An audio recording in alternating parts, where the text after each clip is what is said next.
تو آپ اگر ابو جہل کی یہ اسٹیٹمنٹ دیکھیں تو آپ کو ایگزیکٹلی وہی شیطان والی جو اسٹیٹمنٹ ہے یاد آ جائے گی. تو یہ ساری چیزیں آپس میں لنکڈ ہوتی ہیں. اس کے آگے ہم واقعہ کربلا پر آ جاتے ہیں کہ واقعہ کربلا پر آپ غور کریں کہ ہم نے جو ایک یزید کے کریکٹر کو سمجھنا ہے تو یزید کے کریکٹر کو ہم نے اس کی گورننس اور اس کی پالیسیز کے لحاظ سے سمجھنا ہے کہ امام حسین علیہ السلام نے اس کے خلاف خروج کیوں کیا. تو آپ یزید کی پالیسیز آپ واقعہ کربلا کو ایک سائڈ پر بھی رکھ دیں, آپ اس کی باقی پالیسیز پر غور کریں. نمبر ایک یہ کہ اس نے جتنے بھی غیر عرب مسلمان تھے ان کے اوپر باقاعدہ ایکسٹرا ٹیکسز لگائے کہ جس طرح غیر مسلموں سے جزیہ وصول کیا جاتا تھا اس نے غیر عرب مسلمانوں سے خراج وصول کرنا شروع کیا. ان کے لیے باقاعدہ جو ان سے موالی کی ایک ٹرم استعمال کی. پھر ہوا یہ کہ یزید کی فوجوں میں جو غیر عرب مسلمان تھے ان کی تنہائیں عربوں سے کم ہوتی تھی. پھر آپ اس کے گورنرز دیکھیں کہ یزید نے جتنے بھی گورنرز لگائے وہ سارے کے سارے اپنی قبیلے کے لگائے, اس کے باہر اس نے ایک گورنر نہیں لگایا, ایک غیر عرب کو اس نے کوئی عہدہ نہیں دیا.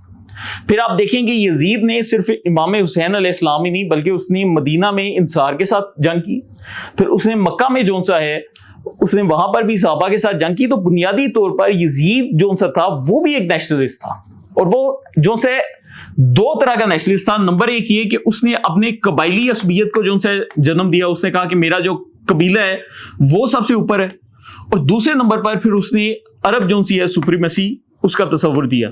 آج کے دور میں بھی آپ دیکھیں تو ان میں سے بہت سی چیزیں آج کے دور میں بھی ہمیں نظر آتی ہیں کہ یہی جو کانسیپٹ ہے وہ چلتا آ رہا ہے.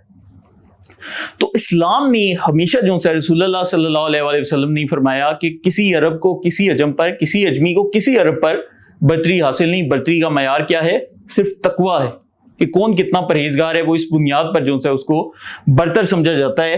لیکن آپ کے سامنے یہ تاریخ کے میں نے 4 کریکٹر جو سے لکھ دیے ہیں. اب آپ دیکھیں شیطان مسلمانوں کا سب سے بڑا دشمن, صہیونی جو سے آج کے دور میں سب سے بڑے دشمن, اسلام میں پہلا قوم پرست ابو جہل اسلام کا دشمن, پھر یزید آ گیا وہ بھی اسی کانسیپٹ کے اوپر چل رہا ہے. تو آج کے دور میں ہم یہ کیسے تصور کر سکتے ہیں کہ جو موجودہ قوم پرستی جس کی ابتدائی اس سے ہوئی تھی وہ کسی ملک کے لیے بہتر ثابت ہوگی.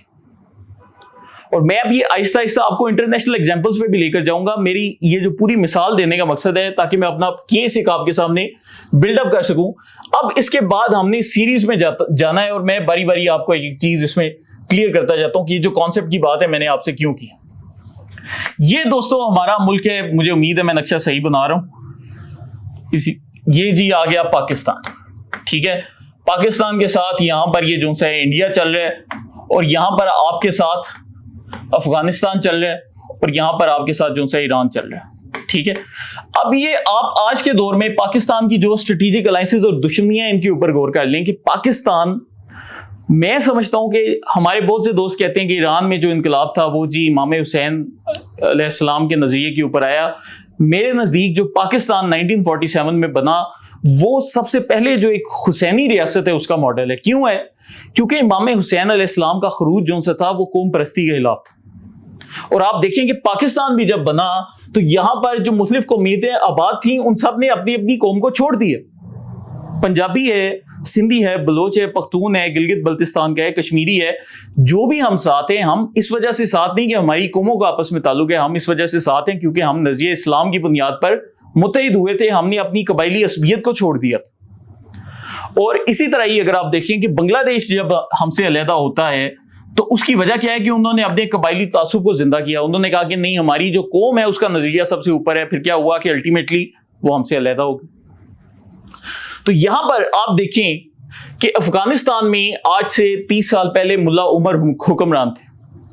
ملا عمر قوم پرستی کے شدید مخالف تھے, اور آپ تاریخ اٹھا کر دیکھیں کہ ایک بھی مرتبہ آپ کو یہ چیز نظر نہیں آئے گی کہ ملا عمر نے پاکستان کی مخالفت کی.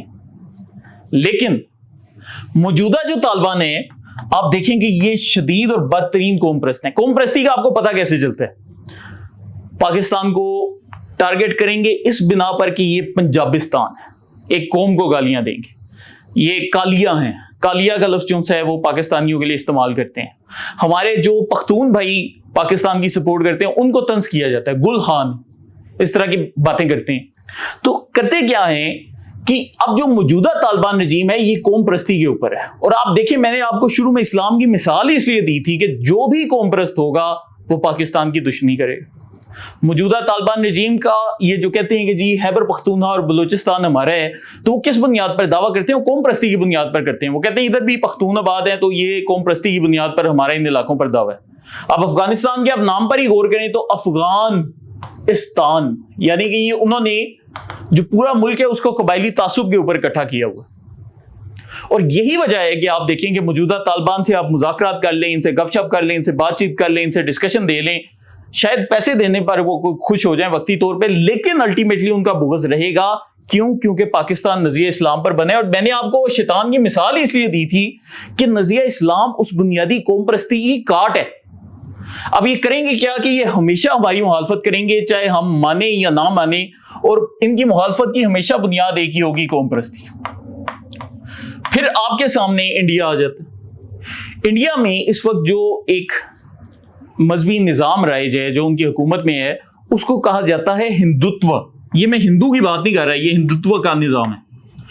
اور آپ غور کریں کہ یہ جو ہندوتو کا نظام ہے یہ بھی شدید ترین ہندو قوم پرستی کے اوپر ہے کہ ہماری جو قوم ہے سب سے سپیریئر ہے اور باقی قومیں ہم سے ڈاؤن ہیں. اور آپ دیکھیں کہ اس وقت انڈیا کا بدترین دشمن کون سا ہے؟ پاکستان. ان کا ہی بدترین دشمن جو ہے پاکستان. اب میں آپ کو لے کر آتا ہوں ایران کی جانب. ایران میں دو طبقے، ایک طبقہ تو اسلامی انقلاب والا ہے، یہ آیت اللہ والا، لیکن ایک وہ طبقہ ہے جو کہ شدید ترین قوم پرست. اور یہ جو قوم پرست طبقہ ہے یہ ایران میں وہ جو رضا شاہ تھا اس کی بھی شدید حمایت کرتا ہے. اور آپ غور کریں کہ یہ جو قوم پرست طبقہ ہے یہ بھی پاکستان کے شدید مخالف ہے. وہ جو رضا شاہ کے سپورٹرز ہیں وہ سارے کے سارے پاکستان مخالف ہیں.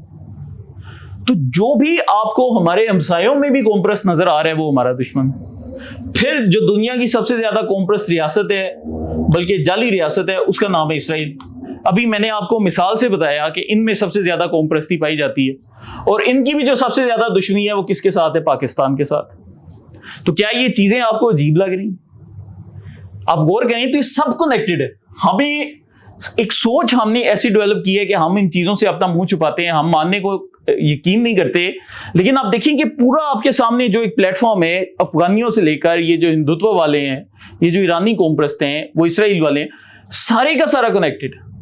پھر آپ پاکستان کے اندر آ جائیں. یہاں پر یہ جو فتنہ الخوارج کے ذریعے دہشت گردی پھیلائی جاتی ہے اس کی بنیادی اساس کیا ہے؟ قوم پرستی. آپ دیکھیں وہ بار بار یہ جو ٹی ٹی پی کی جانب سے پریس ریلیزیں جاری ہوتی ہیں، جو ان کے لیٹرز ہوتے ہیں، اس میں کیا کہتے ہیں؟ پنجابی فوج، پنجابی سامراج، پنجابی سہولت کار، پنجابی. کیوں کر رہے ہیں؟ بنیادی ایجنڈا کیا ہے کہ ہم یہاں پر اپنی قوم کو اکٹھا کریں ایک محسوس صوبے یا آبادی کے خلاف، اور اپنی قوم کو پنجاب کا نام لے لے کر پاکستان سے ایسوسیٹ کریں. تو اسی طرح ہی اب آپ ادھر آ جائیں، یہ جو بلوچستان میں ایک ریبیلین ہو رہی ہے فتنہ الہندوستان والی، تو یہاں پر بھی آپ غور کریں تو ان کا کیا نظریہ ہے کہ قوم پرستی. ہم نے اپنی قوم کے مفادات کو دیکھنا ہے، ہم نے ایک اسلامی نظریے پر بنی ریاست کے مفادات کو نہیں دیکھنا. تو آپ کو کیا نظر آ رہا ہے کہ یہاں سے بھی پاکستان کی پھر مخالفت ہو رہی ہے. آج بھی اور D G I S P R نے ایک پریس کانفرنس بھی کی. تو ایک ہی نظریہ ہے جو کہ پاکستان کو نقصان پہنچا رہا ہے.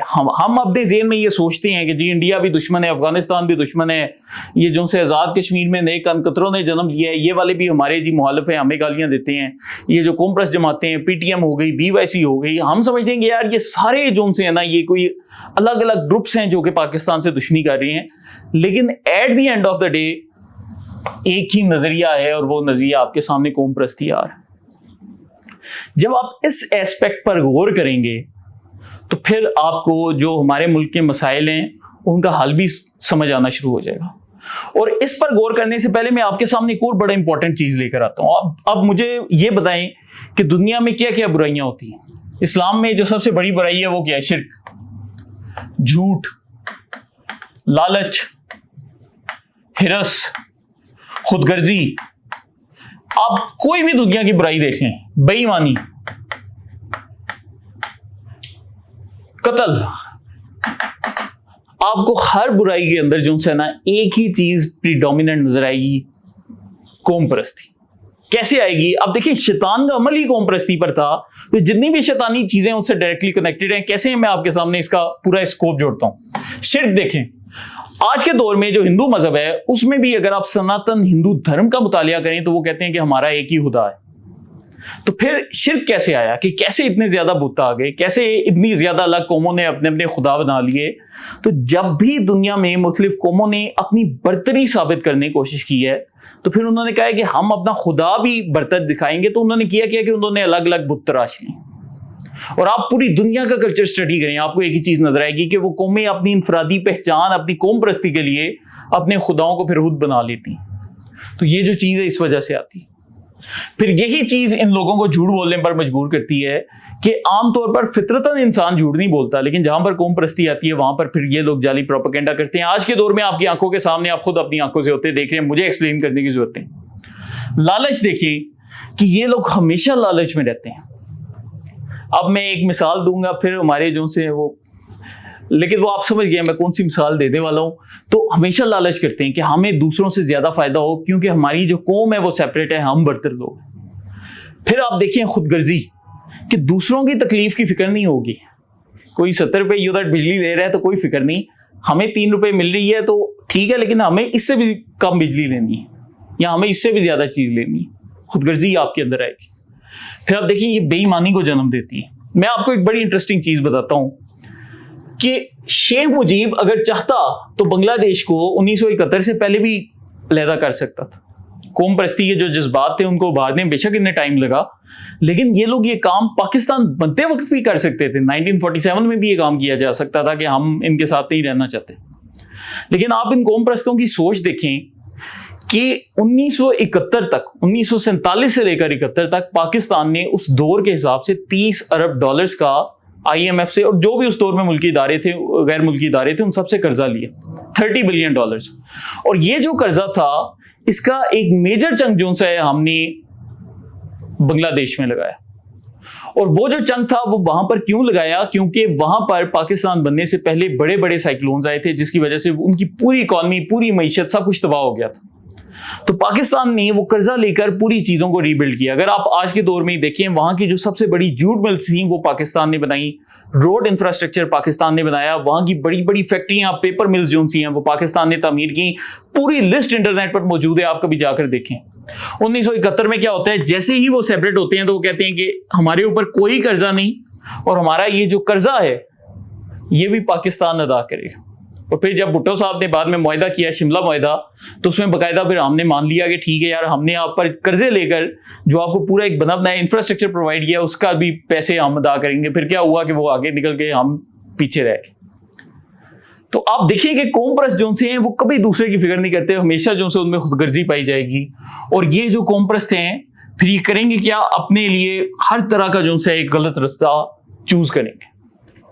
اب یہ جو پوری مثال ہے میں نے آپ کے سامنے رکھی, میں اس پر آپ سے موجودہ دور میں بھی ایک مثال آپ کے سامنے رکھنا چاہتا ہوں کہ آپ ذرا بیٹھ کر سوچیں کہ یزید کی جو فوجیں ہیں وہ کہنے کو تو مسلمان ہیں, ان کو یہ بھی پتا ہے کہ ہم نواسہ رسول صلی اللہ علیہ وآلہ وسلم کے ساتھ جنگ کرنے جا رہے ہیں.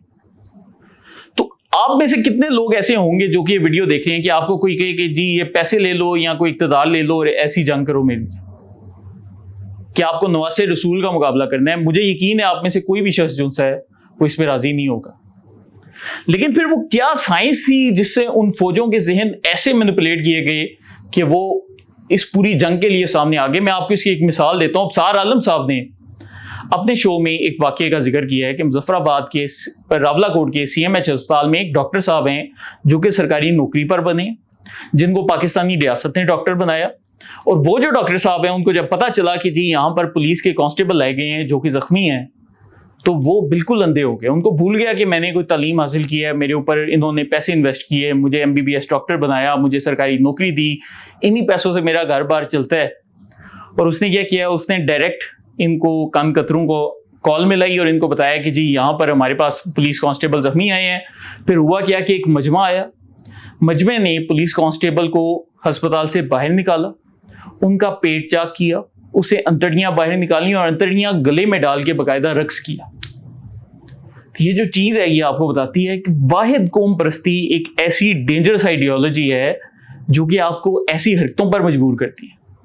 اور آپ کے لیے اور حیران کن چیز یہ ہے کہ وہ جو پولیس کانسٹیبل ہے وہ خود بھی کشمیری تھا, لیکن یہ لوگ بھول گئے تھے. ان کو قوم پرستی نے اتنا اندھا کر دیا تھا کہ انہوں نے پھر بھی اس کے ساتھ یہ سلوک کیا. تو یہ پوری ایگزامپل آپ کو بتانے کا مقصد یہ ہے کہ قوم پرستی ایک ایسا نظریہ ہے جو کہ ہمیشہ نظریہ اسلام کے بنی ہوئی ریاست کو کھوکھلا کرے گا۔ بے شک ہم آج بالکل اسلام کے پیور ماڈل کو فالو نہیں کرتے، ہمارے اداروں میں مسئلہ ہے، ہمارے ملک میں مسئلہ ہے، ہمارے لوگوں میں مسئلہ ہے، میں ان چیزوں سے انکار نہیں کرتا۔ پاکستان ایک پرفیکٹ ریاست نہیں ہے اس طرح سے بن سکی جیسا کہ ہمارے بڑوں نے سوچا تھا، لیکن پھر بھی جس بنیاد پر یہ ریاست بنائی گئی تھی وہ نظریہ بڑا امپورٹنٹ تھا کہ وہ نظریہ اسلام تھا۔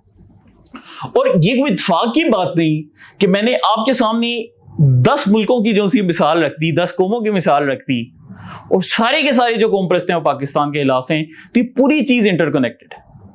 تو اب یہاں پر جب ہم دہشت گردی کی بات کرتے ہیں جو ہمارا شروع میں ایک موضوع تھا، تو اس پورے موضوع کا مقصد کیا ہے؟ ثابت کرنا تھا کہ جب بھی قوم پرستی پروان چڑھے گی پاکستان کو ان مسائل کا سامنا کرنا پڑے گا۔ بے شک ہم یہاں پر ان کو کلیئرنس آپریشن کرتے رہیں، دہشت گردوں کا مقابلہ کرتے رہیں، لیکن جو اینٹی بایوٹک ہم نے اپنے پیارے ملک کو دینا ہے وہ اینٹی بایوٹک نظریہ اسلام ہے۔ اب نظریہ اسلام سے مراد آپ نے یہ بھی نہیں لینی کہ میں ایکسٹریمزم کی حمایت کر رہا ہوں، میں کیا بات کر رہا ہوں کہ ہم سب برابر ہیں، ہم سب بھائی ہیں، ہم سب کے برابری کے حقوق ہیں، چاہے کوئی پنجابی ہے، چاہے سندھی ہے، چاہے بلوچ ہے، چاہے پختون ہے، ہم ایکول ہیں، ہم میں کوئی فرق نہیں۔ ہر پنجابی پختون کے برابر ہے، ہر پختون بلوچ کے برابر ہے، ہر بلوچ سندھی کے برابر ہے۔ تو ہمیں اسلام کی بنیاد پر جو سے اپنے بھائی چارے کو مضبوط کرنا ہے۔ اگر ہم اس پر غور کریں گے تو یہ جو دہشت گردی کی لعنت ہے یہ آٹومیٹیکلی ختم ہو جائے گی۔ یہ بنیادی طور پر ہماری وہ اینٹی بایوٹک ہے جس کے اوپر ابھی تک ہم غور نہیں کر پا رہے۔ تو اب ہوتا کیا ہے کہ جب بھی ادھر سے دہشت گردی ہوتی ہے تو ہم دہشت گردوں کو کس نام پر وہ لے کر آتے ہیں؟ بلوچ قوم پرستی کے نام پر۔ اسی طرح یہاں پر یہ جو فتنہ الخوارج ساری دہشت گردی کرتے ہیں تو وہ کس بنیاد پر لوگوں کو اکٹھا کرتے ہیں؟ وہ پختون قوم پرستی کے نام پر۔ حالانکہ انہوں نے ویسے اسلام کا ذکر کرتے ہیں، لیکن آپ ان کی تقریریں، بیان، ہر چیز دیکھ لیں، کالیہ یہ وہ۔ آپ پی ٹی ایم کی مثال لے لیں کہ یہ جو علی وزیر تھا وہ کہتا تھا کہ یہ جو پنجابی ہیں سارے کالیہ ہوتے ہیں۔ اب ہم آتے ہیں اپنے دوسرے سوال کے اوپر کہ یہ سارے قوم پرست پنجاب کو ہی گالیاں کیوں دیتے ہیں؟ یہ سوال سمجھنا دوستو ہمارے لیے بہت ضروری ہے، کیونکہ آج کے دور میں ہمیں ایک بہت بڑی غلط فہمی ہوتی ہے، اور وہ غلط فہمی کیا ہے کہ پاکستان کی جو فالٹ لائن ہے وہ جی آزاد کشمیر میں، یا ہماری فالٹ لائن خیبر پختونخوا میں، یا ہماری فالٹ لائن جو سی بلوچستان میں۔ نہیں، میں یہ چیز مانتا ہی نہیں۔ کیوں نہیں مانتا؟ کیونکہ آپ دیکھیں کہ جتنے بھی قوم پرست ہیں ان سب کو ایک ہی جگہ سے مسئلہ ہوتا ہے، پنجاب سے۔ حالانکہ اس کی کوئی تک نہیں بنتی کہ آپ بلوچستان میں پنجابی مزدوروں کو شہید کرو، آپ پنجابی جو حجام ہے بیچارے ان کو پکڑ کے شہید کرو۔ آپ لاجیکلی سوچیں کہ یہ چیز کس قوم پرست کے فائدے میں ہے، لیکن وہ پھر بھی کرتے ہیں۔ کبھی غور کریں اس چیز پر، وہ ایسا کیوں کر رہے ہیں؟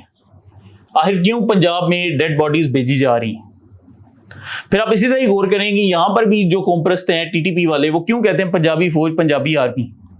پھر آپ آج کے دور میں دیکھیے جو آزاد کشمیر میں قدم قطرے پیدا ہوئے ہیں یہ بھی بار بار پنجاب پنجاب کرتے ہیں، کیونکہ پاکستان کی جو سب سے بڑی فالٹ لائن ہے وہ بلوچستان، خیبر پختونخوا یا کشمیر میں نہیں، وہ پنجاب کے اندر ہے۔ بنیادی طور پر جو انڈیا کا ایک ایجنڈا ہے وہ ہمارے سامنے بالکل واضح ہے۔ آپ دیکھیں گورو واریہ کی تقریروں پر غور کریں، وہ کہتے ہیں پنجابی لاہوری، پنجابی لاہوری۔ کیوں کرتے ہیں؟ مین ایجنڈا یہ ہے کہ ہم ایسی حرکتیں کر کے پنجاب کے لوگوں کو اشتعال دلائیں گے تاکہ پنجاب کے لوگ الٹیمیٹلی قوم پرستی میں انوالو ہو جائیں، کہ پنجاب کے لوگ یہ کہنا شروع ہو جائیں کہ ہم قوم پرست ہیں اور ہم نے پنجابیوں کے حقوق کا تحفظ کرنا ہے۔ تو جب ایسا ہوگا پھر کیا ہوگا؟ پھر پاکستانی ریاست کو نقصان پہنچے گا۔ تو یہ لوگ اسی اسپیسیفک مقصد کے تحت جو ان سے پنجاب کے اوپر اٹیک کر رہے ہیں، اور الٹیمیٹلی ان کی کوشش یہ ہے کہ ایک ریئیکشنری قوم پرست موومنٹ پنجاب سے اٹھے جو کہ کہے کہ جی یہاں سے باقی قومیتوں کو باہر نکالو، ان کو نوکریوں سے نکالو اور یہاں پر دنگے فساد شروع ہو جائیں۔ تو یہ جو چیز ہے میں دیکھتا بھی ہوں کہ ہمارے بڑے دوست جو ان سے ریئیکشنری قوم پرست بن جاتے ہیں۔ تو قوم پرستی ہے ہی شیطان کا کام، اور آپ دیکھیں کہ اسلام کی ہمیشہ سے جو ایک جنگ بھی رہی ہے بنیادی طور پر وہ قوم پرستی کی بنیاد پر رہی، کہ جن لوگوں نے قوم پرستی کیا ہم نے ان لوگوں سے لڑائی کی ہے۔ اور آج کے دور میں بھی آپ دیکھیں تو یہی قوم پرست کوشش کیا کریں کہ ہم ان کو ٹریگر کریں کہ یہاں سے قوم پرستی جو سی پروان چڑھے۔ تو قوم پرستی کا مطلب یہ نہیں کہ آپ اپنے ملک سے محبت نہ کریں، اپنے ملک سے محبت کریں، لیکن اس کا مطلب یہ نہیں کہ آپ سیلفش ہو جائیں اور دوسرے مسلمان ملکوں کو یا دوسرے ملکوں کو اس وجہ سے نقصان پہنچانا شروع کر دیں کہ ہمارے لیے ہمارا ملک مقدم۔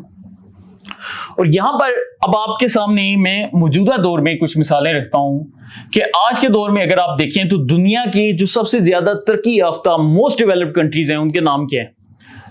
اگر ہیومن ڈیولپمنٹ انڈیکس کے لحاظ سے دیکھیں ڈنمارک، پھر آپ کے سامنے آ جاتا ہے ناروے، پھر آپ کے سامنے آ جاتا ہے فن لینڈ، پھر آپ کے سامنے آ جاتا ہے کینیڈا۔ تو اب دیکھیں اسلام کا جو پیغام ہے وہ کتنا یونیورسل ہے کہ یہ جو ممالک ہیں یہ دنیا کے وہ ممالک ہیں جنہوں نے قوم پرستی کا مکمل خاتمہ کر دیا۔ تو ان کے ملکوں میں اگر کوئی افریقہ سے جاتا ہے، کوئی ہمارے ایشیا سے جاتا ہے، ان کو برابری کی بنیاد پر ٹریٹ کیا جاتا ہے۔ اور آپ آج کے دور سے میں دیکھیں کہ یہ سارے ملک دنیا میں جتنے بھی ترقی کے اشاریے ہیں، ان میں آپ سنگاپور کو بھی شامل کر لیں، یہ اس میں سب سے اوپر ہیں کیونکہ ادھر انہوں نے برابری کا کانسیپٹ دیا۔ اور آپ دیکھیں کہ دنیا کے وہ ڈیولپڈ ملک جو کہ قوم پرستی کے نظریے کے اوپر چل رہے ہیں، ان کی کیسی تیزی سے زوال آ رہا ہے۔ یو کے آپ کے سامنے آ جاتا ہے۔ یو کے میں اس وقت جیسے آپ کے سامنے ہے کہ ریفارمز پارٹی بہت زیادہ قوم پرست ایک جماعت اٹھی اور وہ کہنے کہ ہم نے ان سارے ایشینز کو باہر نکال دینا ہے، اور آپ دیکھیں کہ یو کے کا پورا زوال آیا ہوا۔ آپ یو ایس اے دیکھیں کہ ٹرمپ نے جو ہے اس نے بھی یہی پالیسیاں اپنائی ہیں قوم پرست قسم کی۔ کیا ہو رہا ہے؟ امریکہ نیچے جا رہا ہے، اور وہ سارے ملک جنہوں نے آل انکلوسیو پالیسیز اپنائی ہیں وہ کتنی تیزی سے ترقی کر رہے ہیں۔ تو ہمارا جو مسئلہ ہے، جو ہماری اینٹی بایوٹک ہے، وہ قوم پرستی کا رد کرنا ہے اور خود کو ایک دوسرے کے ساتھ ایسے ایکول لیول پر جوڑنا ہے جیسا کہ اسلام نے ہمیں سکھایا تھا۔ تو یہ ہے وہ اینٹی بایوٹک، اور اس کا جو شروعات ہوگی پاکستانی ریاست نہیں کرے گی، آپ سب کریں گے جو یہ ویڈیو دیکھیں۔ مجھے پتہ ہے یار یہ باتیں ہمارے بہت کم دوست دیکھتے ہیں، میں یہ چیز سمجھ سکتا ہوں، ان کو انٹرسٹنگ نہیں لگتی، لیکن یہ ہمارے ملک کا وہ مسئلہ ہے جس کو ڈائگنوز کرنا ہمارے لیے ضروری ہے۔ تو اب جہاں بھی بیٹھیں ہمیشہ آپ نے قوم پرستی سے اجتناب کرنا ہے اور بتانا ہے کہ ہم سب برابر ہیں، ہم سب کے برابری کے حقوق ہیں، اور ہم سب ایک دوسرے کے بھائی ہیں۔ بہت شکریہ۔